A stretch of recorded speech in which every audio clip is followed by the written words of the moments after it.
दोस्तों नमस्ते, कैसे हो आप। राजस्थान का भौतिक स्वरूप चल रहा था, जिसके अंदर सबसे पहले हमारा थार का मरुस्थल हुआ था। उसके बाद में हमने अरावली के बारे में बताया। किसके बारे में? अरावली के बारे में बताया। आज तीसरा भौतिक प्रदेश करने जा रहे हैं, राजस्थान का मैदान। कौन सा? राजस्थान का मैदान। दोस्तों मैंने अरावली के साथ पठार भी बताने थे, लेकिन जब मैं चौथा पार्ट बताऊंगा हाड़ौती का पठार, उसी के अंतर्गत जो बचे हुए हमारे पठारी प्रदेश थे, जो कहाँ पर है, काकनबाड़ी का पठार कहाँ है, भोराट का पठार कहाँ है, मेसा का पठार कहाँ है, उन सारी चीज़ों को जो चौथे जो पार्ट है उसके अंतर्गत बताऊंगा। ठीक है, तो अब आपने बात कर रहे हैं राजस्थान के मैदान के बारे में। किसके बारे में? राजस्थान का पूर्वी मैदान। कौन सा है? पूर्वी मैदान। राजस्थान का जो पूर्वी मैदान है दोस्तों, ये किससे निर्मित है? ये गंगा और यमुना के अवसादों से निर्मित है। गंगा और यमुना जो नदी है उनके अवसादों से निर्मित है। अब कई लोग सोचते हैं कि गंगा और यमुना, मान लो ये गंगा नदी बहती है ऐसे, और जो यमुना इसमें आके गिर जाती है, कि इनके अवसादों से कैसे बनता है? क्योंकि जो राजस्थान है हमारा, जो राजस्थान तो ऐसे यदि हम बात करें तो दूसरी साइड के अंदर रह जाता है। ये कैसे इसका निर्माण हो सकता है? कईयों के दिमाग में ये रहती है बात, पता नहीं होता बच्चों को, तो इसीलिए मैं बता देता हूँ ये कैसे उससे निर्मित हुआ है राजस्थान का मैदान। तो राजस्थान के अंदर जो पूर्वी नदियाँ ऐसे आती है, ऐसे जो पूर्वी नदियाँ आएगी, मान लो ये नदी है ऐसे, यमुना है, और आपको पता है जो चंबल नदी है वो ऐसे होके और इसमें जाके गिरती है ना। फिर उसके बाद के अंदर ऐसे गंभीर नदी है, वो ऐसे इसमें जाके गिरती है। फिर उसके बाद में बाणगंगा नदी है, वो ऐसे इसमें जाके गिरती है, बाणगंगा। तो इसकी सहायक नदियाँ हुई ना, यानी कि ये माँ हुई यमुना नदी, इन नदियों की ये सहायक नदियाँ हैं। कौन सी? चंबल है, गंभीर है, बाणगंगा है। फिर यमुना किस में गिरती है? गंगा में। तो ये कौन हुई? दादी माँ हो गई, ये माँ हो गई। तो यानी कि जो सहायक नदियाँ जिसमें जाके गिरती है वो अफवाह तंत्र उसी का ही कहलाता है। इसीलिए इसी नदियों की अवसादों से, यानी कि ये मैदान जो है ये तैयार हुआ है, राजस्थान का पूर्वी मैदान तैयार हुआ है, गंगा यमुना के अवसादों से ये मैदान तैयार हुआ है। इसी के ऊपर आज अपने बात करने जा रहे हैं। राजस्थान का जो मैदान, लगभग राजस्थान के 23% भाग पर ये मैदान स्थित है। कितने परसेंट भाग पर? और यहाँ पर राजस्थान की 39% जनसंख्या निवास करती है। कितनी? 39% जनसंख्या निवास करती है। इसी के अंदर जो 39% जनसंख्या निवास करती है, और यहाँ पर पतझड़ी पेड़ पाए जाते हैं। कितने? कौन से पेड़ पाए जाते हैं? पतझड़ी वन यहाँ पर पाए जाते हैं। इसी क्षेत्र के अंतर्गत पतझड़ी पेड़ पाई जाती है। उसके बाद में यहाँ पर जो वर्षा है वो कितनी होती है? लगभग 60 सेंटीमीटर बरसात, 60 से लेके 80 सेंटीमीटर के बीच में यहाँ पर वर्षा आपको देखने को मिलती है इस मैदान के अंदर। और यहाँ पर 4 प्रमुख नदियाँ बहती है। कितनी? 4 प्रमुख नदियाँ बहती है। तो यहाँ पर जो राजस्थान का पूर्वी मैदान कौन कौन सी नदियाँ तैयार करती है, तो उसके ऊपर बात करते हैं। नंबर 1 बाणगंगा, बाणगंगा का मैदान। कौन सा? बाणगंगा का मैदान। दूसरा कौन सा है? बनास का। किसका? बनास का मैदान। तीसरा कौन सा है? चंबल का। चौथा कौन सा है? माही का मैदान। कौन सा है? माही का मैदान। ये मैदान गंगा और यमुना, गंगा और यमुना के अवसादों से बना है। किससे? अवसादों से। मैं यदि पूरी डिटेल से बताऊंगा इसको कि ये मैदान कैसे बना, तो इसमें ही हमारा 1 घंटा पूरा हो जाएगा। लेकिन आपको जो CET के अंतर्गत और जो रीट के अंतर्गत उसको ध्यान में रखते हुए, पेपरों को ध्यान में रखते हुए, जो सीधे जो फैक्ट्स हैं उनके ऊपर बात कर रहा हूँ जहाँ से प्रश्न उठने हैं। तो यहाँ पर गंगा यमुना के अवसादों से ये मैदान तैयार हो गया, और ये 23%, कितने परसेंट भाग पर? 23% भाग पर फैला है। और यहाँ पर जो जनसंख्या है वो 39%। तो जनसंख्या कितनी है? 39% यहाँ पर निवास करती है। और भूभाग कितना है? भूभाग कितना है? ये 23% भूभाग है। अब कहाँ से कहाँ तक है ये मैदान, इसके ऊपर बात करते हैं। आपको पता है कि ये जयपुर ज़िला है। कौन सा ज़िला है? जयपुर है। और जयपुर से बगल के अंदर यहाँ पर अलवर है, इस साइड में ये दौसा है, यहाँ पर दौसा है, और इधर भरतपुर है। तो यहाँ से नदी निकलती है बाणगंगा। कौन सी निकलती है? बाणगंगा नदी। और ये जो बाणगंगा नदी ऐसे दौसा से होती हुई और फिर भरतपुर में जाती है, और भरतपुर में जाने के बाद ऐसे, किसमें? ऐसे। ये कौन सी नदी है? यमुना है। कौन सी है? यमुना। और ये नदी इसमें जाकर गिरती है, क्योंकि जो मैदान बनेगा वो तो नदियों के कारण ही बनेगा उस क्षेत्र के अंदर। तो जो ये मैदान है उत्तर का मैदान, इस क्षेत्र के अंदर यदि इसमें सहायक नदी यहाँ पर आकर ऐसे गिरती है, ऐसे गिरती है, ऐसे गिरती है, या ऐसे गिरती है, या ऐसे गिरती है, तो ये मैदान तैयार हो गया। तो यहाँ से जयपुर से लेके और यहाँ तक जो मैदान है, ये कौन सा मैदान हो गया? बाणगंगा का मैदान। कौन सा मैदान है?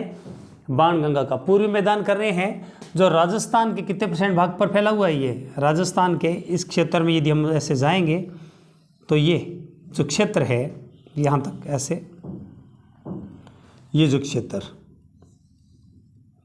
ये मैदान, ये रहा, ये जो मैदान है पूरा, ये 23% भाग पर है। और इस मैदान का उत्तरी भाग है वो बाणगंगा नदी तैयार करती है। कौन करती है? बाणगंगा नदी तैयार करती है। तो बाणगंगा के मैदान को क्या कहते हैं? बाणगंगा के मैदान को रोही का मैदान कहते हैं। दोस्तों क्या कहते हैं? रोही का मैदान। आपको पूछ ले कि रोही के मैदान के अंतर्गत कौन कौन से ज़िले आते हैं, तो सबसे पहले जयपुर आएगा, दूसरा कौन सा आएगा? दौसा आएगा, और तीसरा कौन सा आएगा? भरतपुर आएगा। कौन सा आएगा? भरतपुर आएगा। तो ये मैदान यहाँ पर तैयार हो गया। ठीक है। अब उसके बाद में इस मैदान के अंदर आपको जौ की खेती, गेहूं की खेती, सरसों, जो गेहूं और सरसों खूब बोई हुई मिलती है यहाँ पर। और आपको पता है ये जो नदी है इसको स्थानीय भाषा में जयपुर के अंदर ताड़ा नदी कहते हैं। क्या बोलते हैं इसे? ताड़ा नदी भी कहते हैं। अब इसकी जो लंबाई, यदि आपो में डॉक्टर सक्सेना की किताब पढ़ोगे आप, तो उसमें इसकी लंबाई मिलेगी आपको 380 किलोमीटर। कितनी मिलेगी? 380 किलोमीटर इसकी लंबाई मिलेगी। और इस नदी का नाम रुंडित नदी भी है। क्या है? रुंडित। रुंडित नदी भी कहते हैं। क्यों बोलते हैं? कि काफ़ी टाइम हो गया है और ये जो नदी है वो इसके अंदर जाके गिरी नहीं है। किस में? यमुना में न गिरने के कारण इसको क्या बोलते हैं? रुंडित नदी, यानी कि रुंद हो गई है, इसलिए इसे रुंडित नदी भी कहते हैं। क्या बोलते हैं इसे? ये नदियों के टाइम के अंदर हम बताएंगे, इसको पूरे बारे में डिटेल बताएंगे। उसके बाद में यदि हम बात करें बनास, कौन सा मैदान है? बनास का मैदान। सभी को पता है कि जो बनास नदी है वो कहाँ से निकलती है? बनास नदी राजसमंद से निकलती है। कहाँ से निकलती है? राजसमंद जिले से निकलती है ऐसे। और राजसमंद जिले से निकलने के बाद ऐसे, और कहाँ जाती है ये? राजसमंद से निकलने के बाद लो जी चित्तौड़, और फिर ऐसे भीलवाड़ा, फिर अजमेर से होती हुई और टोंक जिले के अंदर इस सरपीला का रूप धारण करने के बाद में और सवाईमाधोपुर जिले के अंदर जाकर गिर जाती है। कहाँ पर? सवाईमाधोपुर जिले में जाकर गिर जाती है यहाँ पर। तो ये राजसमंद जिला है। कौन सा जिला है? राजसमंद जिला। तो राजसमंद जिले में इसे क्या कहते हैं? क्या बोलते हैं इसे? राजसमंद जिले में इसको कौन सा मैदान कहते हैं? राजसमंद जिले के अंदर इसको बोलते हैं पीटमांड का मैदान। कौन सा बोलते हैं? देवगढ़ जो स्थान है ना यहाँ पर, देवगढ़, कौन सा स्थान है? देवगढ़। और देवगढ़ कहाँ है? राजसमंद में है। कहाँ पे? तो राजसमंद के पास इसको बोलते हैं पीट मांड का मैदान। कौन सा मैदान बोलते हैं इसे?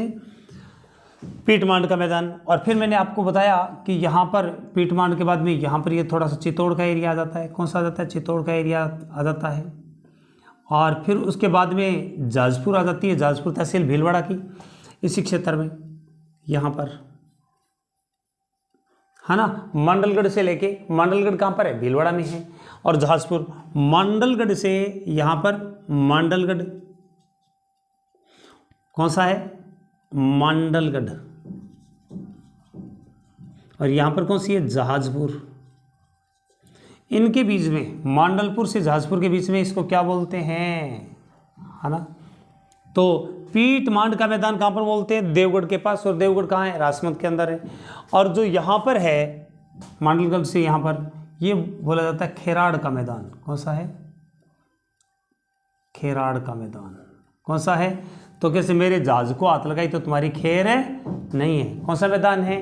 खेराड़ का मैदान, भीलवाड़ा के अंदर। फिर उसके बाद में यदि ऊपर बात करें तो करौली का मैदान, करौली सवाई माधोपुर। आपको पता है करौली है वो सवाई माधोपुर से अलग हुई है, तो सवाई माधोपुर में से ये बहती है। ऊपर का हिस्सा करौली है, नीचे का हिस्सा टोंक है।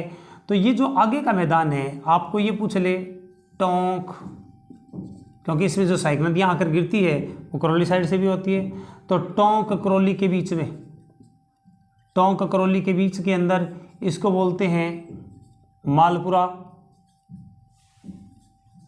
का मैदान। मालपुरा का मैदान कौन सा मैदान है? मालपुरा करौली का मैदान। ये टोंक से करौली का बीच का जो एरिया है इसको मालपुरा का मैदान कहते हैं। ये रहा ये।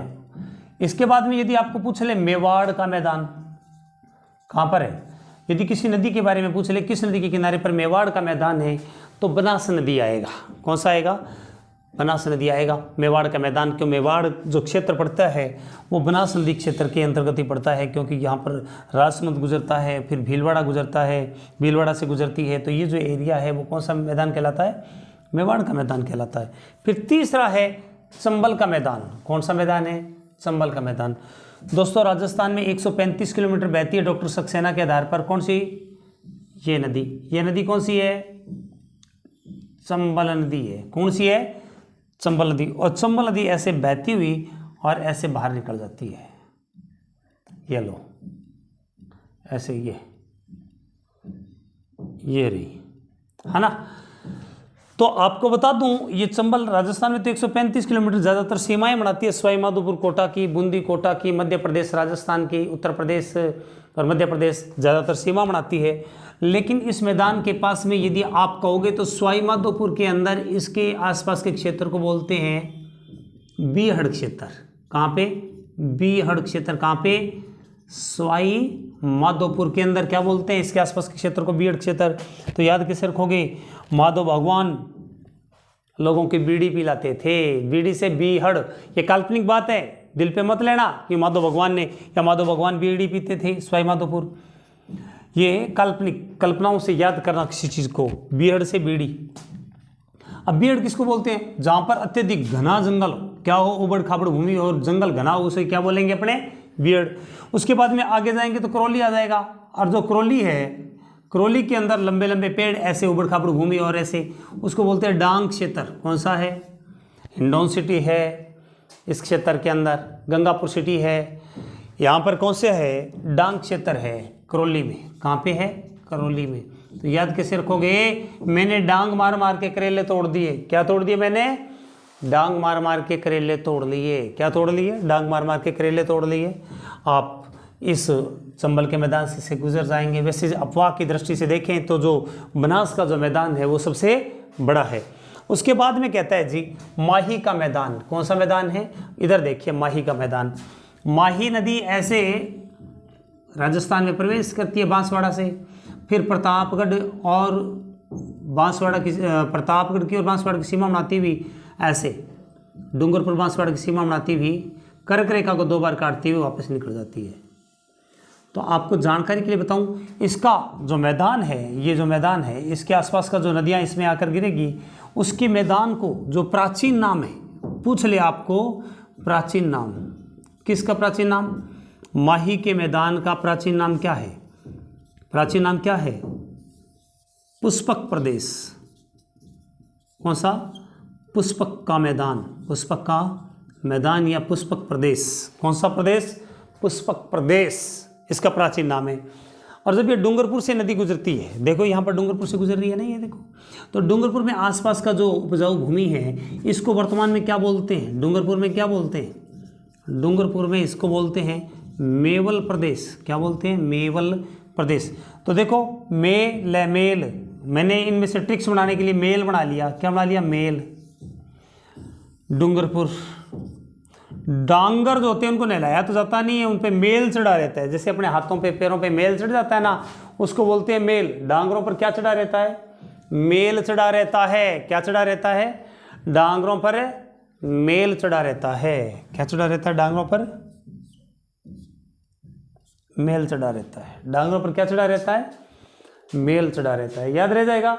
2 बता दिए। फिर उसके बाद के अंदर ये प्रतापगढ़ से भी गुजरती है, कहाँ से, प्रतापगढ़ से। और आपको पता है जो प्रतापगढ़ ये रहा, जो प्रतापगढ़ का हिस्सा है वो कांठल कहलाता है। क्या कहलाता है, कांठल। किसका मैदान, प्रतापगढ़ का जो मैदान है, किसका, प्रतापगढ़ का मैदान क्या कहलाता है, कांठल। कैसे याद रखोगे, महाराणा प्रताप की कदकाठी बहुत मजबूत है। क्या है, महाराणा प्रताप की कदकाठी बहुत मजबूत है, कांठल का मैदान।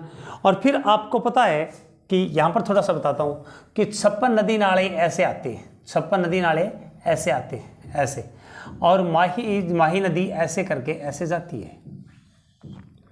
और आपको जानकारी के लिए बता दूं, बांसवाड़ा जिला है वो ऐसे है, क्योंकि ये तो प्रतापगढ़ है और ये नदी ऐसे आ रही है, तो जो 56 नदी नाले हैं वो ऐसे इसमें आकर गिर रहे हैं, ऐसे ऐसे।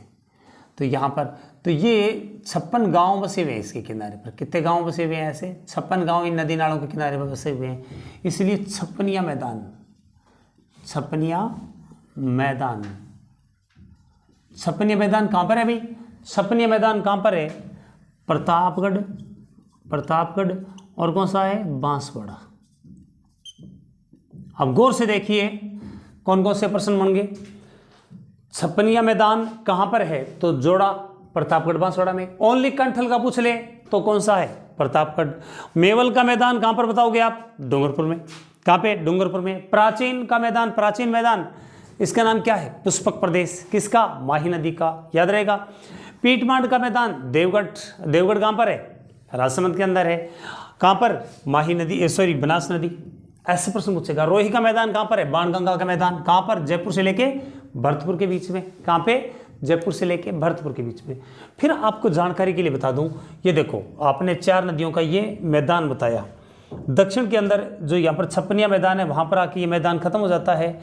एक बार इसका स्क्रीनशॉट ले लें आप इसका, फिर उसके बाद में इसकी जो अन्य विशेषताएं हैं इस मैदान की, उसके बारे में जिक्र कर रहा हूँ।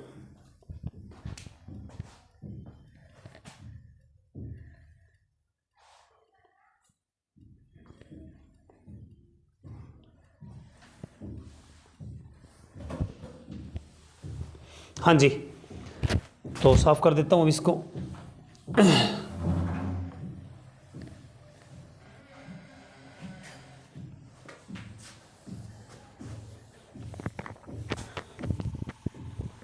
इस मैदान के अंदर और कई विशेषताएं हैं, उसके बारे में जिक्र कर रही है। क्या क्या विशेषता है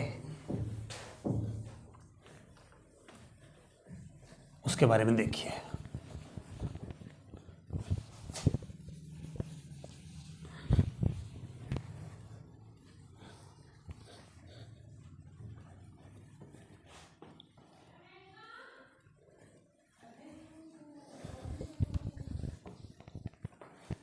हाँ जी, इस मैदान की क्या विशेष बात है,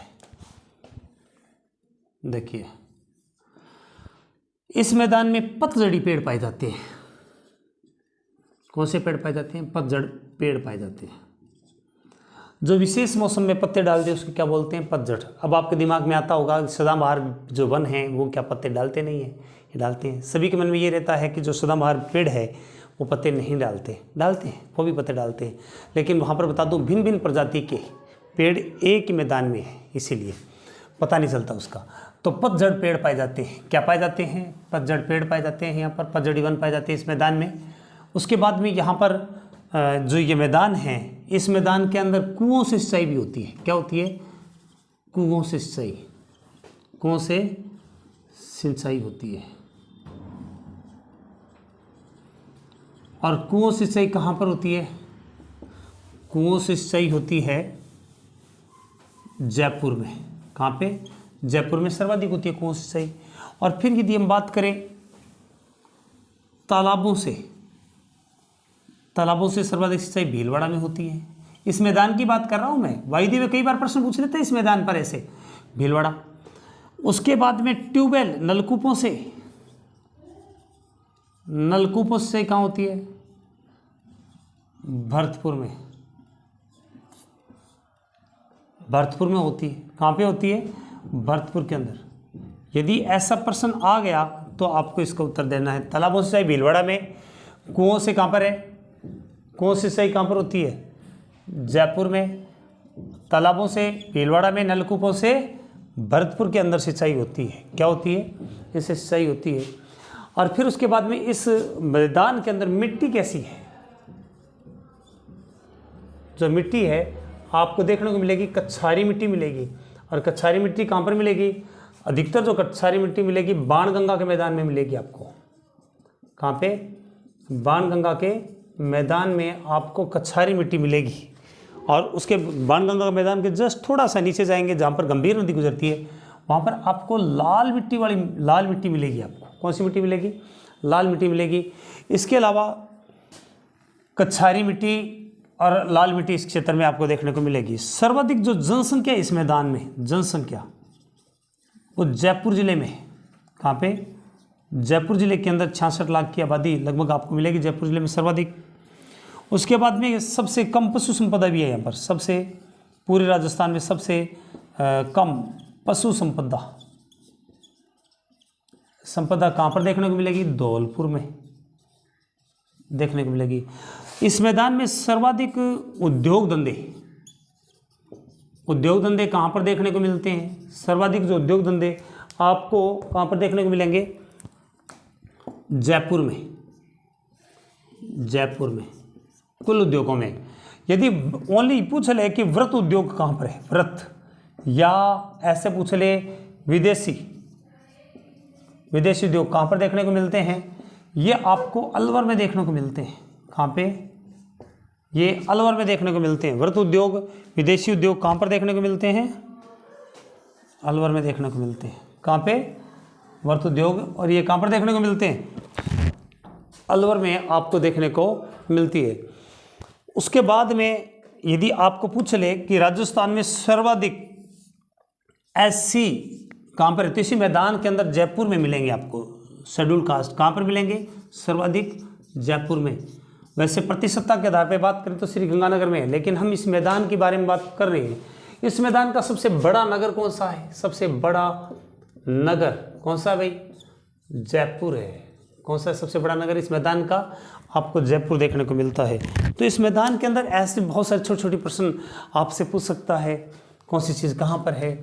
इस मैदान के अंदर जो मैंने डांग क्षेत्र बताया, बीहड़ क्षेत्र बताया अभी थोड़ा टाइम पहले, इसके अलावा यहाँ पर पूछ सकता है कुम्हेर, नाम सुना होगा, कुम्हेर भरतपुर में।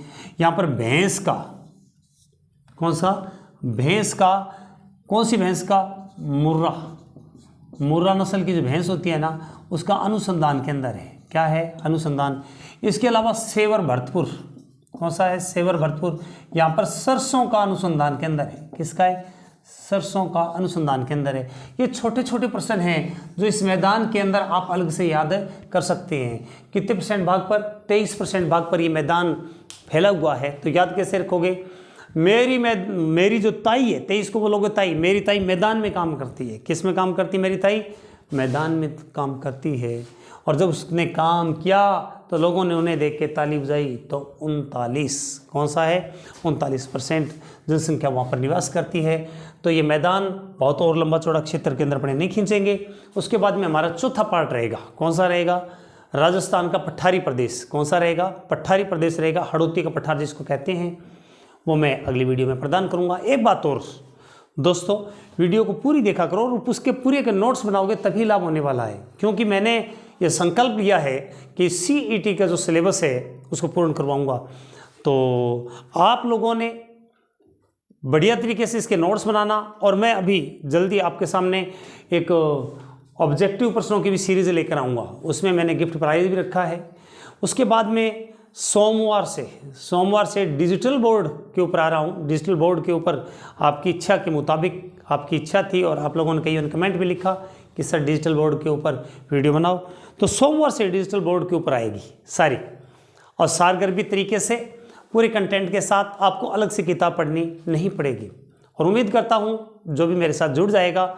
और मैं कई सब्जेक्ट पढ़ाता हूँ। अब कईयों के दिमाग में ये रहता है कि एक टीचर कैसे पढ़ाता है, क्योंकि मैंने UPSC की प्रिपरेशन की, उसके बाद में उसमें फाइनल सिलेक्शन तो नहीं हुआ, लेकिन उसके बाद में काफ़ी सारे सब्जेक्ट हैं, उनके ऊपर MA वगैरह कर ली, और उसके बाद के अंदर उसके ऊपर पूरी प्रिपरेशन तैयार करके इतने सालों से 20 साल के अंदर, और राजस्थान की कल्चर, राजस्थान की ज्योग्राफी, राजस्थान की हिस्ट्री, साइकोलॉजी और इसके अलावा सोशोलॉजी, पॉलिटिकल साइंस यानी कि कॉन्स्टिट्यूशन का पार्ट है, ये सारे सब्जेक्ट करवाता हूँ मैं।